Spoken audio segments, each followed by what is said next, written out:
मैं आपको जो सिखा रहा हूं ये 1% है।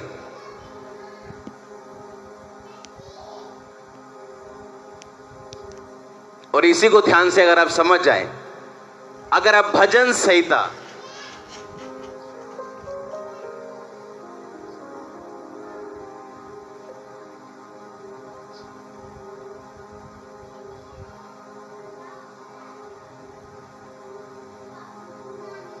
एक 112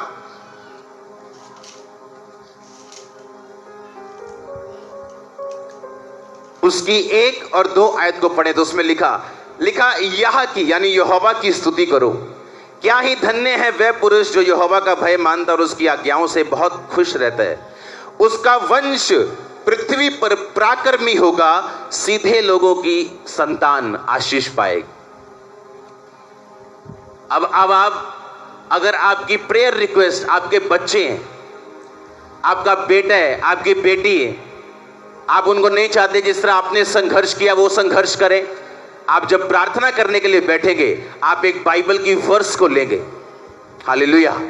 आप पहले थैंक्स गिविंग करेंगे, आप प्रार्थना करेंगे, परमेश्वर मैं तेरा थैंक्स करती हूं कि तूने मुझे चुना, मैं तेरा थैंक्स करती हूँ कि मैं तेरे घर में हूँ, मैं तेरा थैंक्स करती हूँ मैं तेरी हुजूरी में हूँ। मैं काबिल नहीं थी तेरी हुजूरी में आती, लेकिन तूने मुझे अपने अनुग्रह से बुलाया, और अगर तूने मुझे अपने पास बुलाया तो मेरी प्रार्थना को सुनने के लिए बुलाया। अब मैं प्रार्थना करती हूँ तेरे वचन के अनुसार, जो भजन संहिता 112 की 2 में लिखा कि सीधे लोगों की संतान आशीष पाएगी और धर्मी का वंश पराक्रमी होगा। अब मेरे बच्चों को छू और उनको ऐसा छू वो पराक्रमी बने। अगर पराक्रमी बनने में कोई भी उनकी गंदी आदत है वो छूट जाए, अगर शैतान उनको तंग करता है वो चला जाए।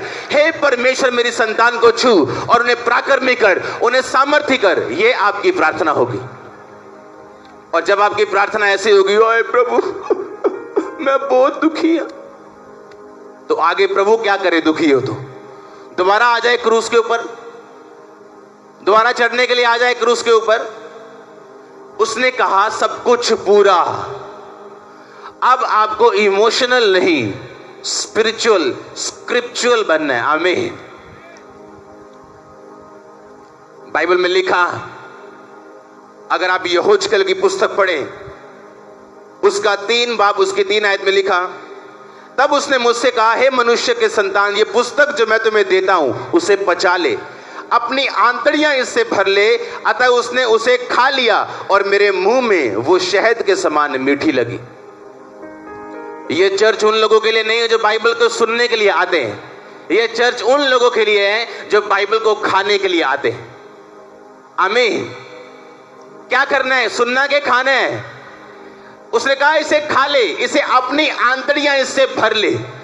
इसे सुनना नहीं है सिर्फ, बाइबल को क्या करना है? कहता खाना है। वचन कहता बाइबल क्या करनी है? कहता खानी, अपनी आंतड़ियां भर ले। कि जब तू प्रार्थना करने के लिए बैठे तो इधर उधर की बातें ना करे, इमोशनल बातें ना करे, वरन तेरे मुंह से वचन निकले, और वचन से निकली हुई प्रार्थना परमेश्वर वापस नहीं मोड़ता।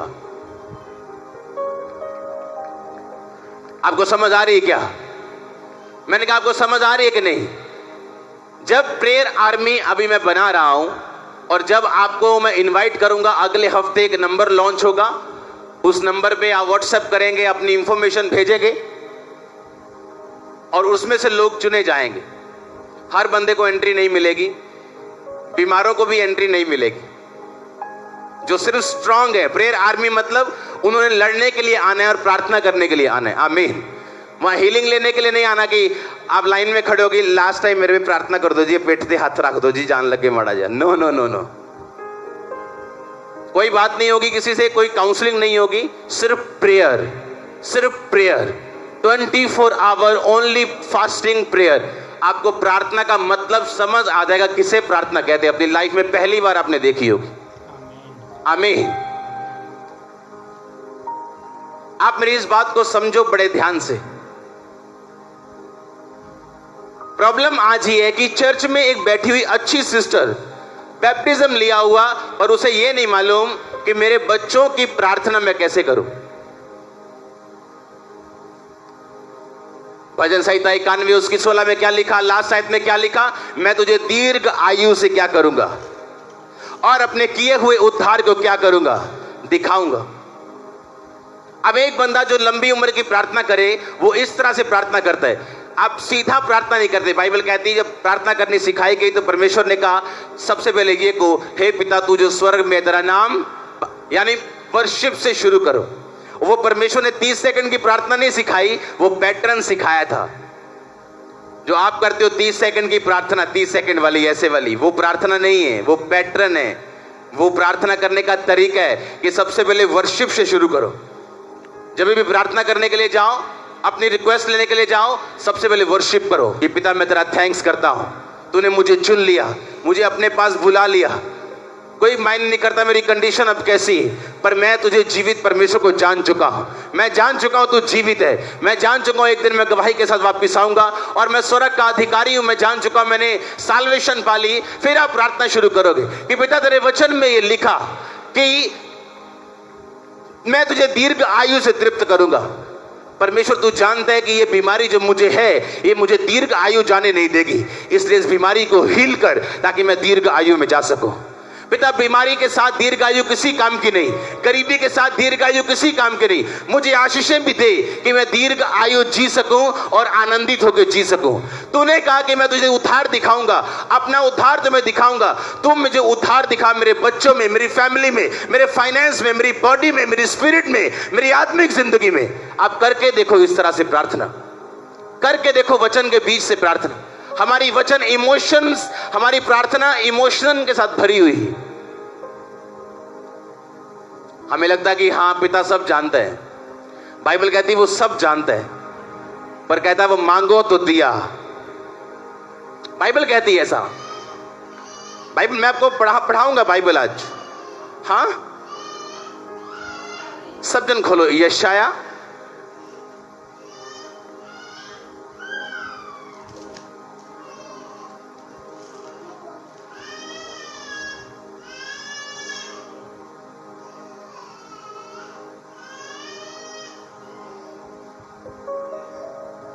उसकी 41 आयत, मैं हिंदी में पढ़ूंगा उसको।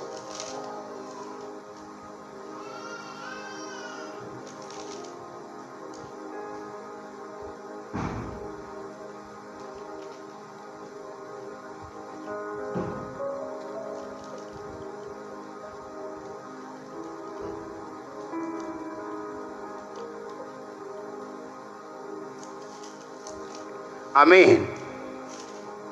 आप तैयार हैं सुनने के लिए?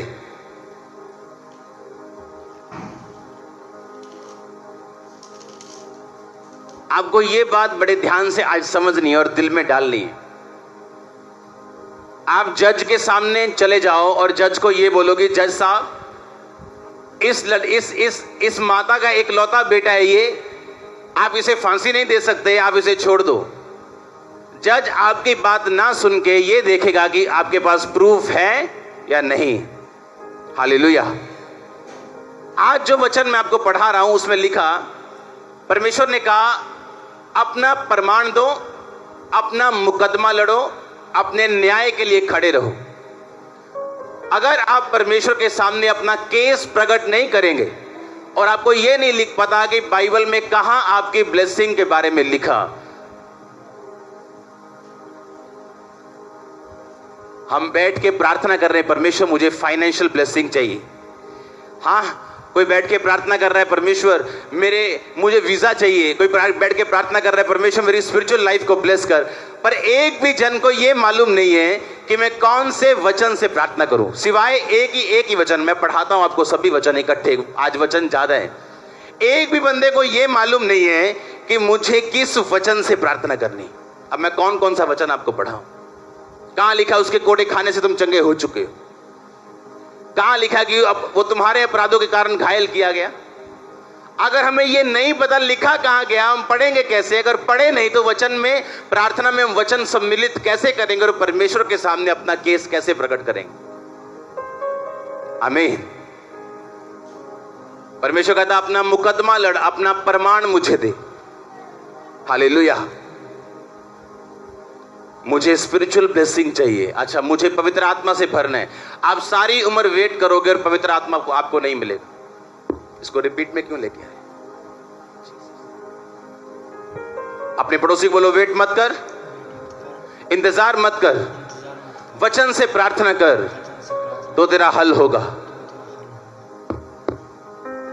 फिर से बोलो अपने पड़ोसी को, बोलो इंतजार मत कर, वचन से प्रार्थना कर तो तेरा हल होगा। आमीन। कैसे प्रार्थना करनी है आपको? वचन से प्रार्थना करनी है आपको। यशायाह 53 अगर आप पढ़े, उसमें आपकी हीलिंग के बारे में लिखा।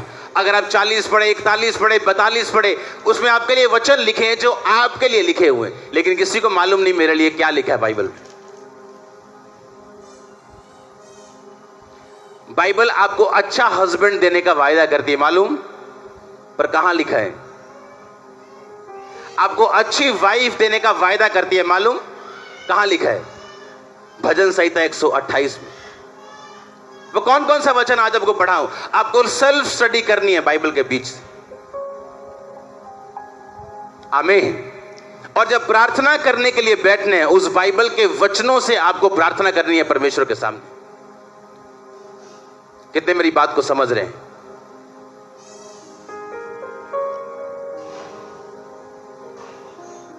आज आप इस घर में मौजूद हो, अगर परमेश्वर के आप डिवाइन अरेंजमेंट, ईश्वरीय इंतजाम के कारण आप यहां पे आए हो।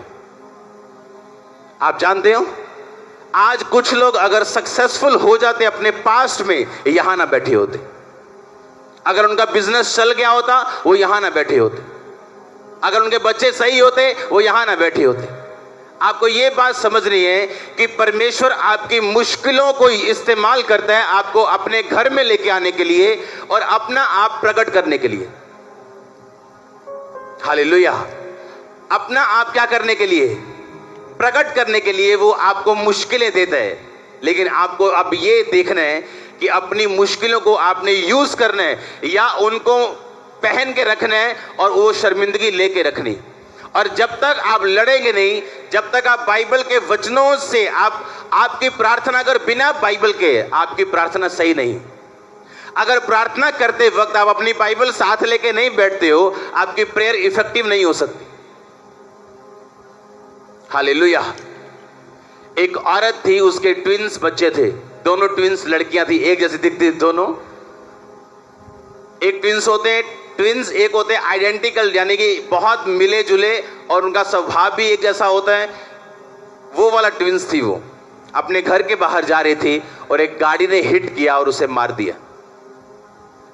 जुड़वा में से एक बेटी मर गई। मां निराशा में चली गई, एक रूम में बैठी थी और वहां से उसने एक ऑर्गेनाइजेशन शुरू की जिसका नाम है मैड, MADD। मैड का मतलब मॉम्स अगेंस्ट ड्रंक ड्राइविंग, कि माताएं ड्रंक यानी जो दारू पी के गाड़ी चलाते, उसके अगेंस्ट उसने एक NGO शुरू की। क्योंकि उसकी बेटी को टक्कर मारने वाला जो बंदा था वो शराबी था और शराब पी के गाड़ी चला के उसने पहले भी लोगों को मारा था। और उस कमरे में जो NGO शुरू हुई, आज उस NGO के द्वारा हजारों लाखों लोग बचाए जा चुके हैं। लॉज चेंज किए, अमेरिका के बहुत से लॉज, बहुत से कानून बदले उस औरत ने, अकेली ने। हालेलुया। अमेरिका के लॉज चेंज किए अल्कोहल के, कि गाड़ी पी के गाड़ी आप इतने % में नहीं चला सकते। वो सारे लॉज उस MADD, मैड नामक संस्था ने सरकार के साथ लड़के चेंज किए। और उसे बनाने वाला कौन था? एक ऐसी मां जिसकी बेटी को मार दिया गया था। अपनी दर्द का आपने यूज करना, अपनी पेन का आपने इस्तेमाल करना, या अपनी पेन को लेके एक बेचारे बन के आप रोना चाहते हो सारी उम्र, ये आपके ऊपर निर्भर करता है। हालेलुया। अगर मैं अपनी दर्दों को लेके रोता, बीमारियों को लेके रोता, तो अब यहां ना होता। अपनी दर्द को यूज करो, प्रार्थना में उसको बदल दो। हालेलुया। अपने चैलेंज के लिए परमेश्वर के सामने प्रार्थना में बैठो और वचन के बीच से प्रार्थना करो। आप एक नए मनुष्य बन के उभरने वाले हैं, मैं देख रहा हूं अपनी आत्मा में। मैंने कहा आप न्यू पर्सन होके उभरने वाले अपनी आत्मा में। आमीन। आपको ये बात बड़े ध्यान से समझनी है कि जब तक आप बाइबल के वचनों के बीच से होकर प्रार्थना नहीं करोगे, वो इफेक्टिव नहीं होगी, वो असरदार नहीं होगी। और दूसरा, वो दर्द, वो बीमारियां, वो मुश्किलें आपको पुश करेंगी कि आप जल्दी परमेश्वर की ओर बढ़े। आमीन। यहाँ आज थाउजेंड्स लोग ऐसे, हजारों, अगर उनका पास में बिजनेस चल गया होता तो आज वो सेवा में खड़े ना होते। परमेश्वर जानबूझ के अलाउ करता है केवल फेलियर्स को, आपकी लाइफ में मुश्किलों को अपने डिवाइन पर्पस में, अपने ईश्वरीय पर्पस में, अपने ईश्वरीय बुलाहट में आपको दाखिल करवाने के लिए, आपकी एंट्री करवाने के लिए। वो मुश्किल जो आपकी लाइफ में है वो एक एंट्री कार्ड है आपका उस प्रोग्राम में जो जीसस क्राइस्ट के द्वारा डायरेक्ट किया गया, और आप उस प्रोग्राम के हीरो। मैंने कहा आप उस फिल्म के हीरो, और हीरो कभी मरते नहीं। मैंने कहा हीरोइंस मरती है कभी क्या? हीरो कभी मरते नहीं। उनमें मुश्किलें आती, सताव आता है, ट्रबल्स आते हैं, पर हीरो हीरो रहता है। आप हीरो।